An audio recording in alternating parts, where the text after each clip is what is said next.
and these thoughts are appearing in us. Where do they get their power from? Because what we must be clear about is to find out, do thoughts have independent power? Because if they have independent power, then all of us would suffer from the same thought. But some thoughts mean nothing to me, but will send you in hospital. You see? So it's not to do with the thought in itself, but the amount of belief that is invested in that thought. And the belief is the power that arises out of your own consciousness.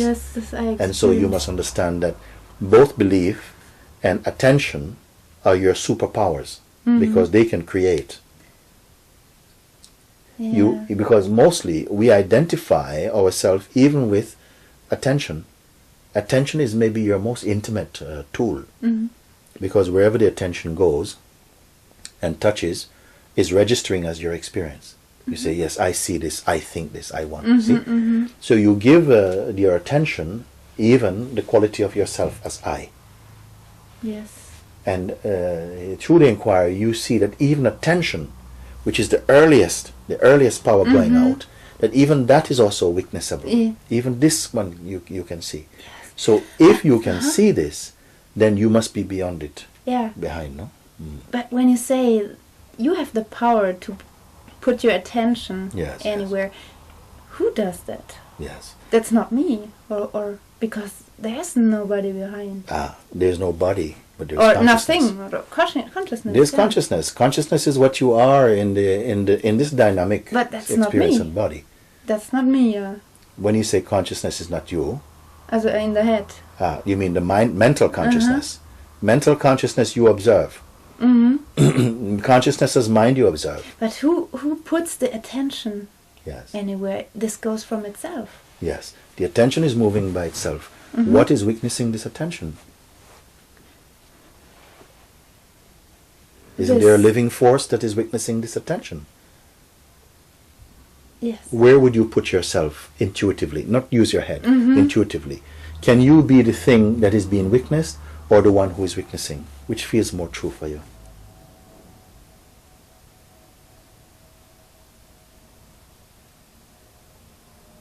If you are witnessing yourself, who are you to witness?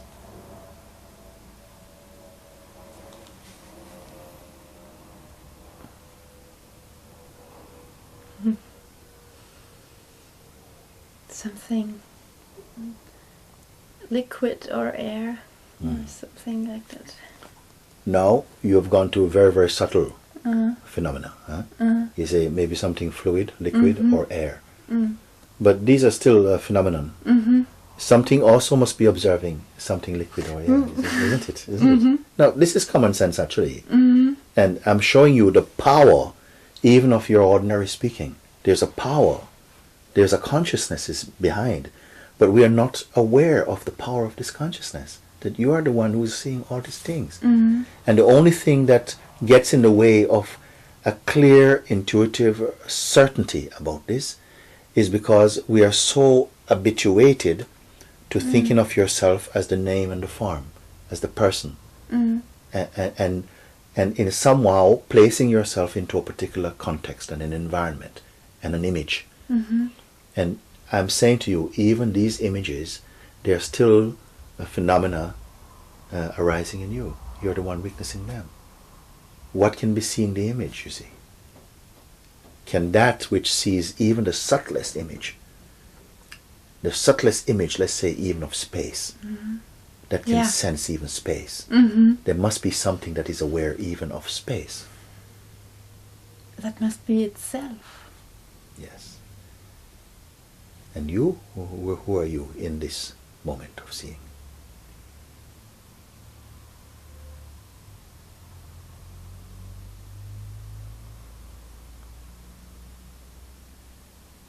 Don't identify with anything at all.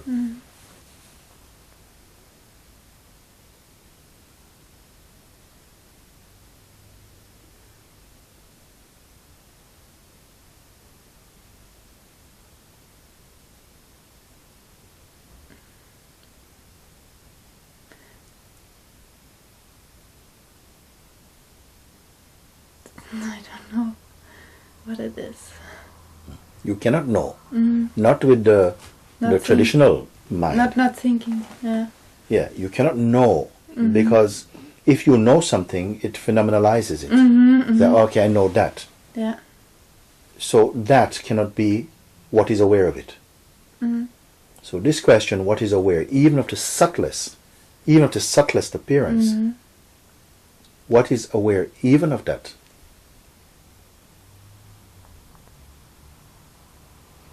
Don't create, don't imagine. Because we use the mind, you see, and then your mind is like your Google. Yeah. And it will try and represent an image. But let it represent the image, because you are the one who will say, but it cannot be the image. There's no answer. Nothing. Yes. Now, don't go away from this. Don't make this only an answer. This is not an answer. No. Huh? This is insight, not an answer. See? And this is where the deep enlightened people always stay. Different from you? No. But they don't stay. They don't stay. Stay means effort. Yes. They are. They don't stay. They can't stay. Nobody can stay. The only difference is that all the thoughts don't carry them away from that so far. Yes. Who could they be to be carried away? To be carried away, you must have something. I can carry this cushion away. Is it? I can carry this body away somewhere.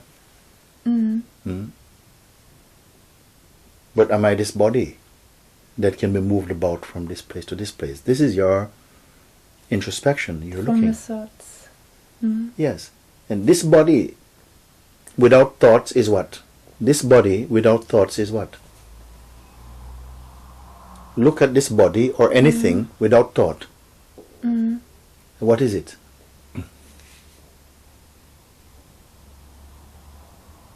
Look at me without thought.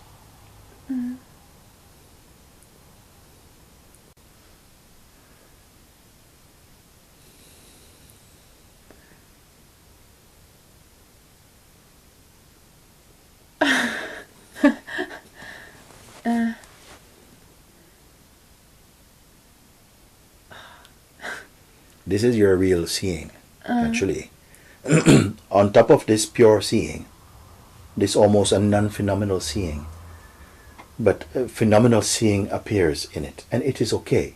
Just the understanding, that deep insight has shown you, you being that, knowing that you are that, meaning the end of the confusion that you are merely your limited perspective, that you're just the body-mind. The body-mind is fine. Let the body function. Let mind function. But can they function without your perceiving of them? Everything is reporting to you. You are the perceiver of all of this. Who are you? And when I was perceiving from this glimpse, yes, this was also a play in this consciousness, only a picture to show, but it was not that. It was not that picture. Yes, it is maybe the image. The mind forms an image of that. But somehow I trust what you say, because in that moment, perhaps you in the form or in the aspect of your mind and identity was not there. No. And so in the absence of you personally, something must be there. Something is here, but not as a thing, not as something. The absence of somethingness, you see? And it was shining as a peace and joy and freedom and spontaneity. Yes, in a picture, was it like the perceiving in the middle without body? Yes. And then, like, around the sun, the planets. First, the thoughts. But they were so far, it was such a distance, so that no identifying was possible. And then the body, and then the outer things, and then laughter. About the joke. There was knowing, it's so jokey. Don't keep this experience. No. No. If you keep it, you'll want to repeat it, and you're trying to measure other experiences against this. Only pictures. Yes. Okay? So if you don't keep anything at all, either from past or a desire for something in future, then what remains? Which is not like this. Not this, because this is not this. You see? If something is going, no, that's not it. That's also an image, a photograph in the consciousness. You're not the image.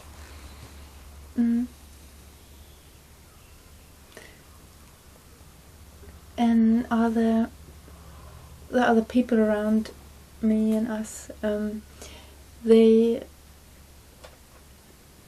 are things that I project, or the mind projects, or they are made of. This is too complicated. Just look at everybody as the self. That's all. Don't start to think, oh, how did I project these people? Because you get into trouble. You don't need this. You don't need this right now. Just stay with what you're seeing now. Don't force anything. By itself, out of this impeccable seeing, there is a refining that happens in consciousness. Don't push it. Just you stay and let it come. Let everything come. Don't go looking for anything. Even you read something, it says, yeah, you should be one with everything. Forget about it. Just stay with this very genuine seeing. Don't make a checklist of things that, okay, but I didn't get this, I didn't get this. Then the mind comes in. You see? Just stay. Yeah. It's enough. Then you somehow, there is still a kind of cooking that takes place. A refining, a maturing that happens very naturally, very organically. Don't deny this, because as long as this body is here, enjoy the dance of existence also. Because you're also in this, but it's your temporary play. And this is arising in your infinite and unchanging being. Don't deny this. Many people, this doesn't, and they're saying this because they're not comfortable with themselves. You can be comfortable with yourself. You see? But something will not be able to. You're like a mirror. It can show so many things, but it doesn't keep anything. You see? A mirror can show everything, but it doesn't keep anything. There's something a little bit like this about our being. You can be and enjoy. Yeah. Allow everything to be fresh. Don't strategize existence. Yeah. You don't need to. And something is really unfolding as a kind of intuitive and spontaneous existence. Yes. And this is the beauty of the manifestation, you can say. There were a few times when I cried so much I didn't know anything why. I really don't know, but it was subtle feeling of I don't want no more everything, but I don't know, I was sad, deep sadness, crying, and I was walking the fields the half day and crying. Was there not a joy in this crying? This was joyful. Yes, I don't complain. Yes, really not. What happens is that sometimes we are surprised because there's a crying which is inexplicable. And it so can often suddenly turn and become laughter also. Yes. It can be like this, no? Sometimes there's a crying but there's no sadness. Or there may be a sense of sadness but there's no story. And there may be a laughing but there's no joke. Or there can be laughing and there is a kind of joke. Yeah. But you don't have to make sense of any of it. No, it was only to feel that I wanted to, I told life, take me, not make me not my body death or something, not that, but take me please. Yes. Life, I don't know. Yes. Yeah. This is beautiful. Yeah. This is beautiful. All the human beings would be great to come to this place to say, yes. take me. Mm-hmm. I say, take me. You know? Mm-hmm. Don't bargain. Don't go for contract. I'll say, take me. There's something. It's a beautiful, a grace. Yeah, I can't transport with words. It comes from something deep, you know. How huge this is. This is, and this is the last few weeks, month. Yes. It repeats from itself. I don't force. I know it's nothing to force, but it's so huge. It's so huge. It's a power, but there's no force. Mm-hmm. It's a power without force. Yeah. And something intuitively. It's an intuitive calling, a primal calling to say yes. And there's a pleasure somehow to give something, but I don't know what. I don't know. To give everything from me. Yes. Don't know what. Don't know what. And give everything. Yes. So to salute. Yes. Yeah. Somehow. Yes. I am very happy hearing you speak about it. Oh yes. And don't let the mind start to write things down what it is. No. Just go with that intuitive, that impulse inside. It's wonderful. You don't have to know what it is, but something is saying yes. You're saying yes. I've been speaking about these things, even in India, the last time, that there comes a time inside when there's an urge to say yes. Just say yes to the truth, without drawing a picture of what it is. Sometimes it arises inside. Some beings, they feel it. I say yes. Don't say wait. Don't say maybe. Don't say later. Don't say no. No, at this. Is it like this? No? I'm over this. Yes. I'm really. Yeah. When you're over, you say yes. Yes. And when you're trying to get over, you say yes. If you're inside the heart. And then when we speak about it like this, then many people began to realize that unconsciously they've been staying on no or maybe or later.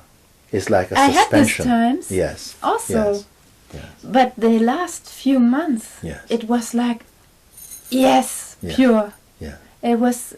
I know these times. Then 3 years ago, I had similar times, and then I thought, but now you try to get this job and do this, and so on. And compromise. So half. Yeah, some fear comes for people. They say, but no, I don't know.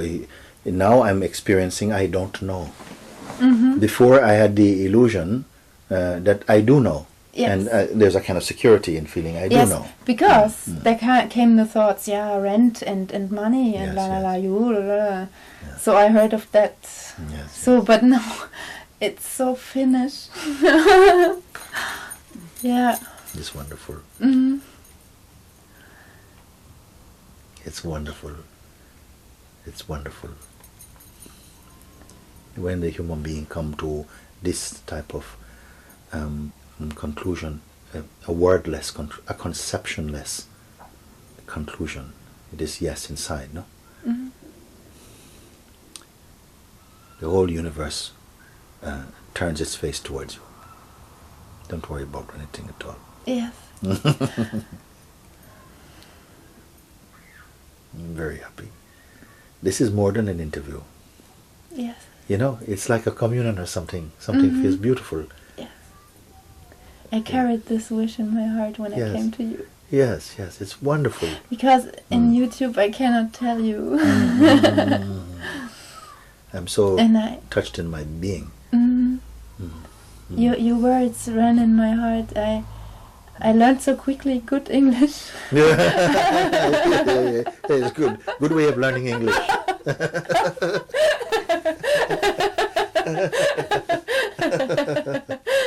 Very great. Very great.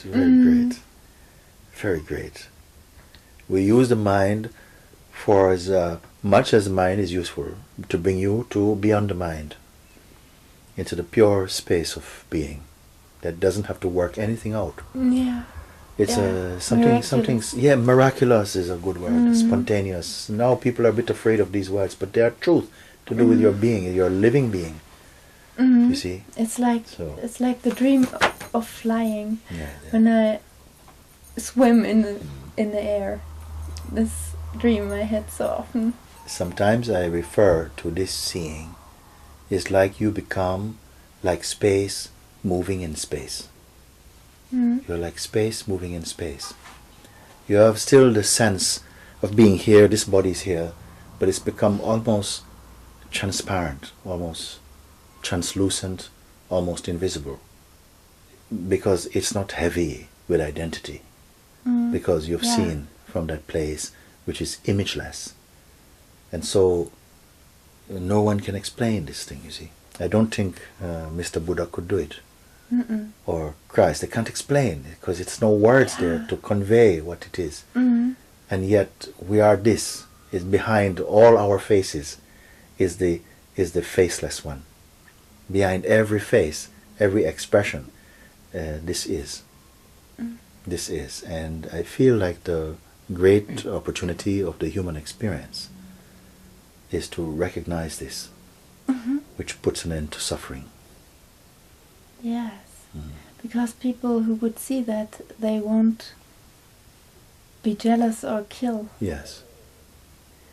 And they will not sustain division in themselves. They recognize that, and then division and separation can become also sacred and holy. You see, it can serve a higher purpose. You know, not everything has to look like the same, because the understanding understands that everything arises out of this unfathomable ocean, and something is all well with that. So the differences, they become playful. They are not so consequential. They don't bring enmity, hatred, fear. Yes, because there's no more who is. There is no pride. There may still continue to be a sense of identity, but it's more like it's a cosmic identity. It's like a cosmic independence. It's not personal. The personal will always come into some conflict. The personal can be there only as a costume to enjoy the feeling of uniqueness and difference, but not to fall into a delusion with it. Yes. Yeah. So if anybody tries to play the one who wants to be, and then he discovers he fails, so this he can whether change it nor more do as he doesn't pretend. So he's caught. He thinks he's caught. If there is no arrogance, if there's no pride, then that pain will bring you to one who can point out that which cannot be caught, will help you. It's a chance for him. It is an opportunity. Because there's something beautiful and magical about life. That even if you're on an island and you have no human teacher and you need to learn this thing, it will come in some way. A mosquito will teach you. A turtle will teach you. You understand? A seagull may teach you. Yes. It's not poetry. It's like if you are meant to come to find out, it will come. It will take some form that will be agreeable to you, a form that will resonate with you, in order to make that seeing clear for you. So the for example, the economic crisis would be a great chance for these people who run against the walls. Yes. In the next 2-3 years. Or yes, don't tell them that too openly. No. We're finding out about this by ourselves slowly, a little bit, you know. Yeah. Because if you say these things, people want to chop you. Oh, how dare you, arrogant! And so you quietly understand this I'm thing not a missionary. in your heart. Yeah. But it is true. In fact, not almost every experience can be turned around and to serve your truth. Every experience, bitter or sweet, no?